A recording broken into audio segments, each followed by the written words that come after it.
I'm Hard Luck, and I'm going to talk about living history, or reliving history, which is my favorite subject actually.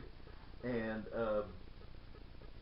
I'm curious as to how you were exposed to living history. Uh, did you go to some festival or some historic event, or you were at a park and they had a historic house and somebody was talking about it? Um, I don't know. Is that what piqued your interest? I have no idea.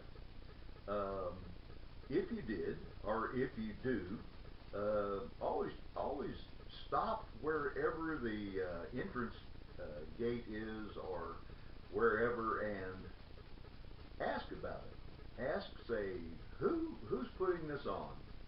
Who's doing this? Who do I talk to about it? And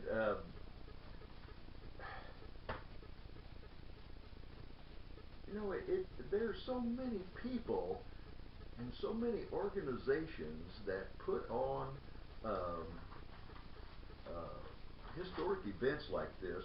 Um, it's hard to keep track of all of it. So what you do is you stop and ask somebody who apparently is in charge, and ask them all the questions you want about it, and then write the answers down because you're not going to remember them. Then talk to the people that are there. Talk to the participants. Ask them what they're doing. Talk to the blacksmith and say, "My gosh, how'd you get started doing this?" And or talk to the potter, or talk to the woman sitting and cooking her dinner on an open fire. That's the best way to do it. And if you're especially if you're interested in arts and crafts are the mainstay actually of historical reenactment. You've got the guys with the guns, and you've got the battle reenactments and that sort of thing. But uh, the real mainstay of it is people exhibiting life in the 18th or 19th century. That's really education is the linchpin of all living history. The whole point of living history is not to get out and play in the field. It's not to grab your muzzle loader and run to the woods and camp out with your buddies. That's not what it's all about. That's the fun part, but that's not what it's all about. It's all about education, educating people about history. And the best way to do that is to just start looking for sources. Now, unfortunately, the internet is probably the primary source that you're going to use. You're going to go on the internet. You're going to key in living history. You're going to key in 18th century. You're going to key in reenacting, black powder, various things like that, and you can kind of juke around and think of something that would interest you anyway. Um, the the the biggest pitfall that happens to people that are new to living history is for them to run around to an event and just see all kinds of wonderful things that they have and say, "I want to be a part of this." And they walk into a shop selling rifles, and maybe they have enough money in their pocket, who knows? But they decided to just buy a rifle. Oh my God, look at all that. That's a wonderful rifle. Look at this plains rifle. Oh, that's great. And then you see a really nice knife and you go, "Oh my gosh, I got to have that big Bowie knife. That's wonderful." Well, then you go home and you start doing research, and you think, "Well, gosh, I want to be a long hunter, or I want to be a Revolutionary War soldier." And you look at that plains rifle, and that plains rifle doesn't exactly fit that particular kind of area that you want to involve yourself in. You look at that big Bowie knife, and you start doing a little research, and you discover that the plains rifle kind of evolved in the early fur trade era in the 19th century. You discovered that the Bowie knife was invented by James Bowie, who fought fought at the Battle of the Alamo. So it's and there you spent all that money and you don't have anything that you need. My advice is, and you know what advice is worth, my advice is if you're going to be interested in doing this, the very first thing you need to do is decide what you want to do.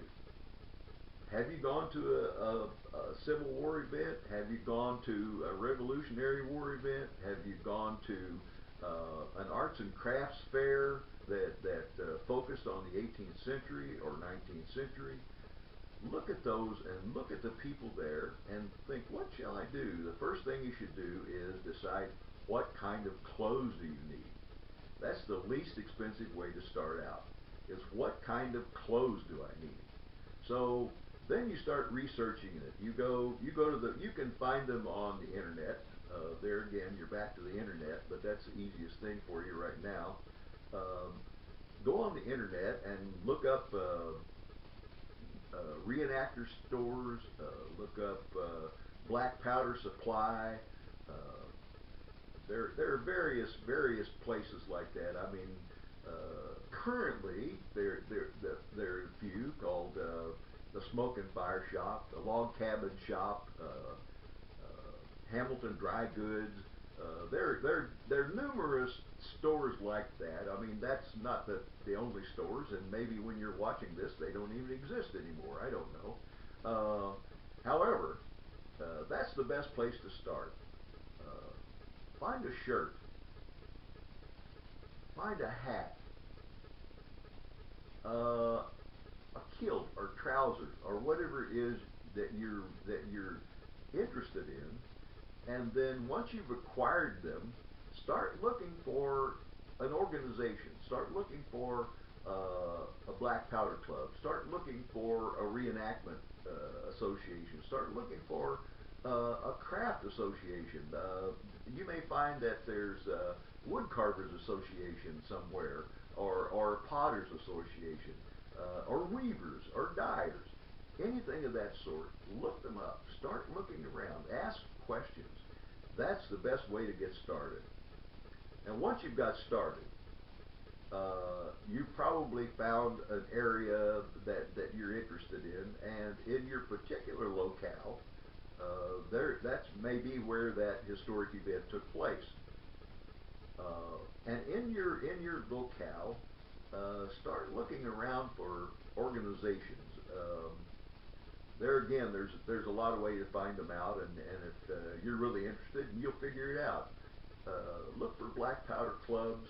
Look for social organizations like, for instance, the St. Andrews Society.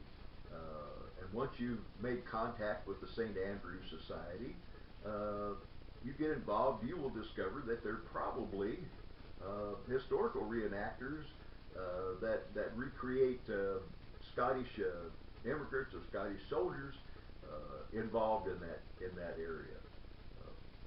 That's just one of many areas to pursue. But there again, don't go buying expensive items without knowing what it is you're looking for, without knowing what it is you want to do. I fortunately for me, when I started out, I was so poor that I couldn't afford to buy any guns or things of that nature. However, I had started out shooting muzzle loaders back in 1976 when everybody was all excited about the bicentennial. My buddies and I, we were all excited about black powder weapons, and we all managed to get a hold of some. I actually bought a used one from a guy that really found out he didn't want to do that.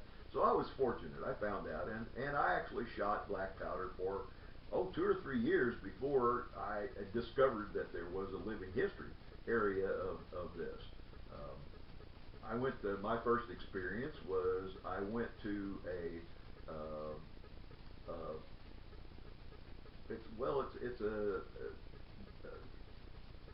it's an early 17th century, 18th century fort called Fort de Chartres. and it's in Illinois, about 50 miles south of St. Louis. I went there with a group that I belonged to, and I walked through the gates, and I saw people in tents cooking over open fires. I saw a person that had a weaver's exhibition set up. I saw a potter. I saw women baking bread in clay ovens, and I felt like saying, "Mom, I'm home," because those were the kind of people that I had always wanted to see and just didn't know it. So that could have been your experience. So I was not very well off at the time. I had a job, but it wasn't a great job, so I couldn't afford to buy a lot of things. So I knew about the Dixie Gun Works in Union City, Tennessee, because of my experience shooting muzzleloaders. I had gone there and I had bought things. I had sold things to them, and so I went there and I looked and I found some patterns. I found patterns for narrow fall knee breeches. I found patterns for shirts. And so I bought these patterns. I went home. I didn't know how to run a sewing machine. So I gritted my teeth and cut up an old army blanket and made myself a pair of narrow fall knee breeches. They weren't the best looking things in the world. I sewed them by hand, which I already known how to do.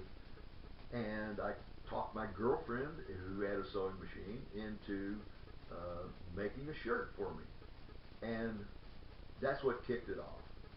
And in June was when I first saw the Fort de Chartres event.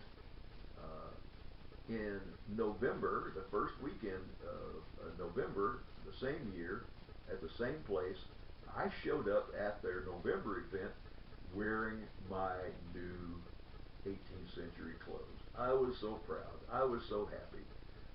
I looked so farty. I'm sorry. I looked terrible.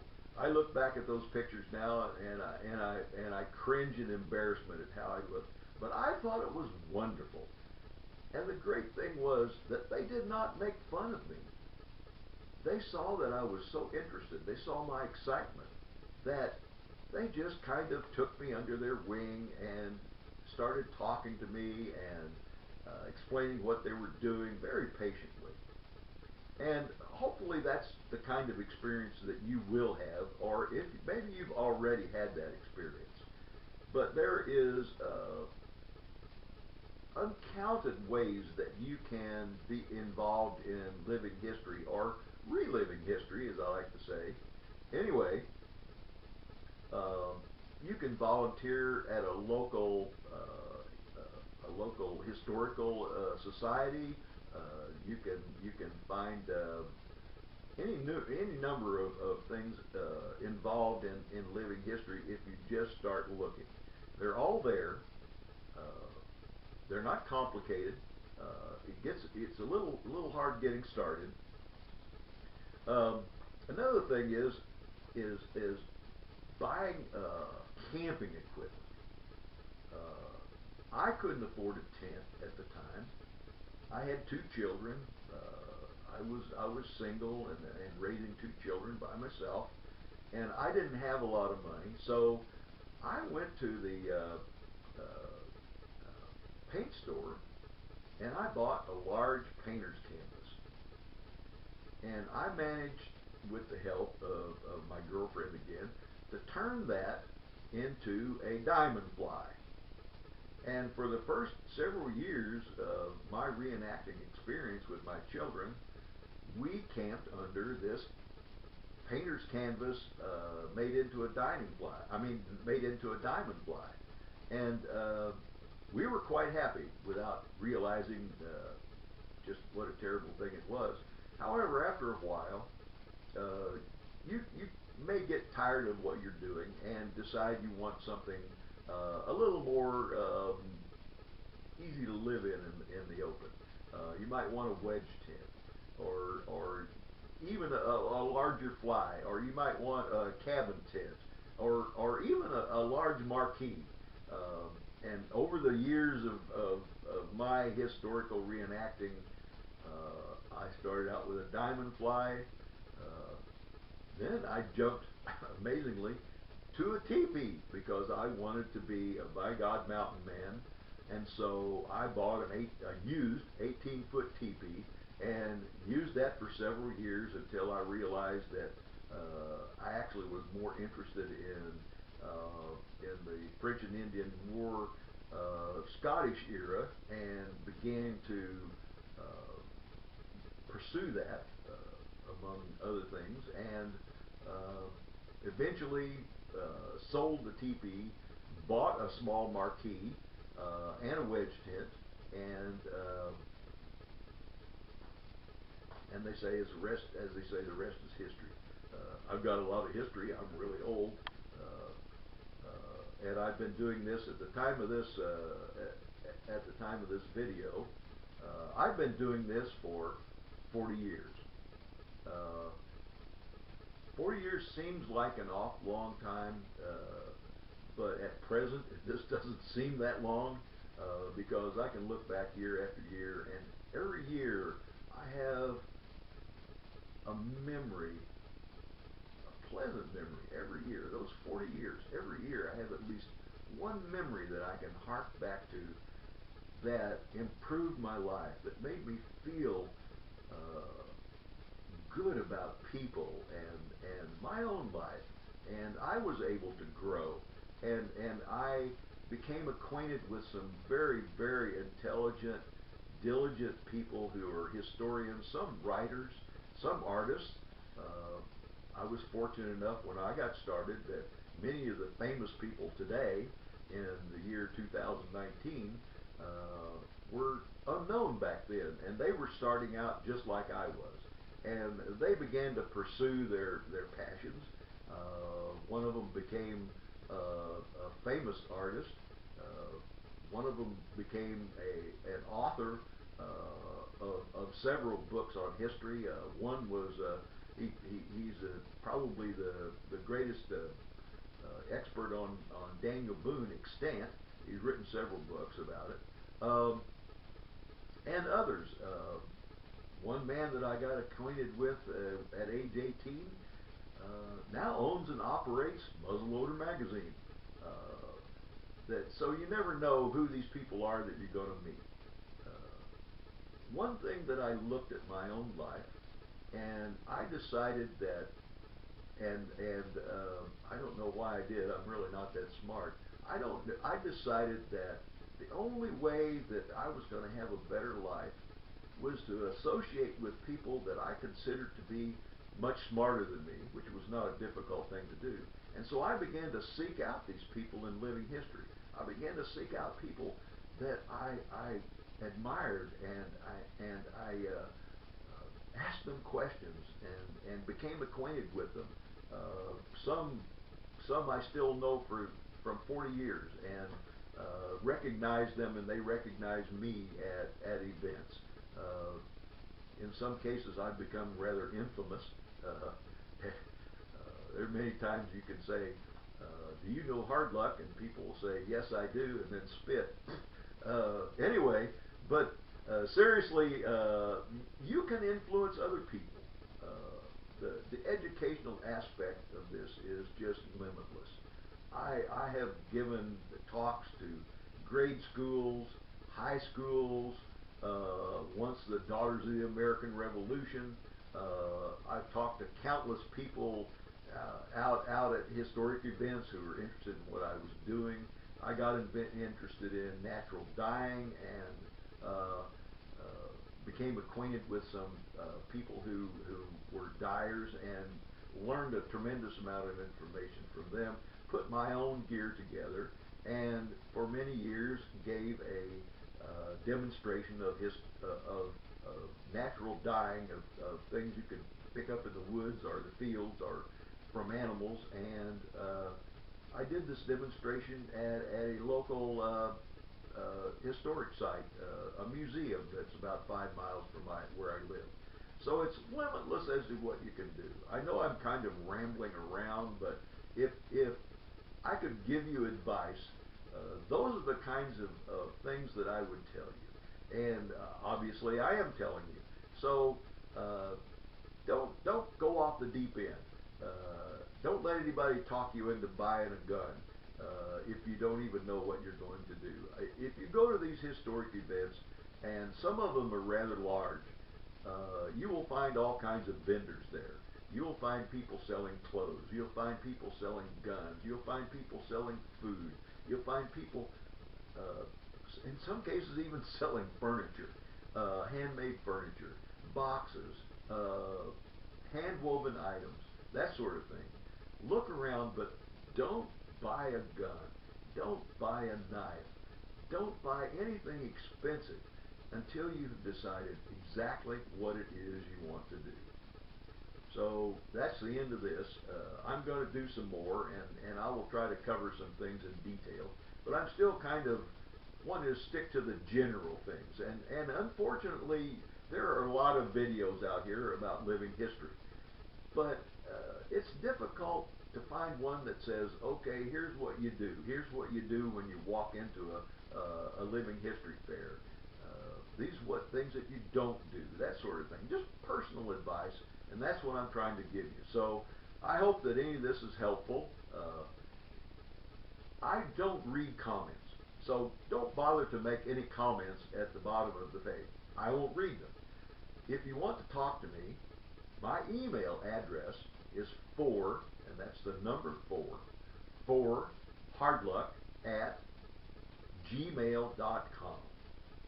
4hardluck at gmail.com. Ask me questions, make comments, tell me you think I need to get a new hat, whatever you think you want to do, but do it by email, because that way I know who you are, you know who I am, and we could get acquainted that way on a one-to-one basis.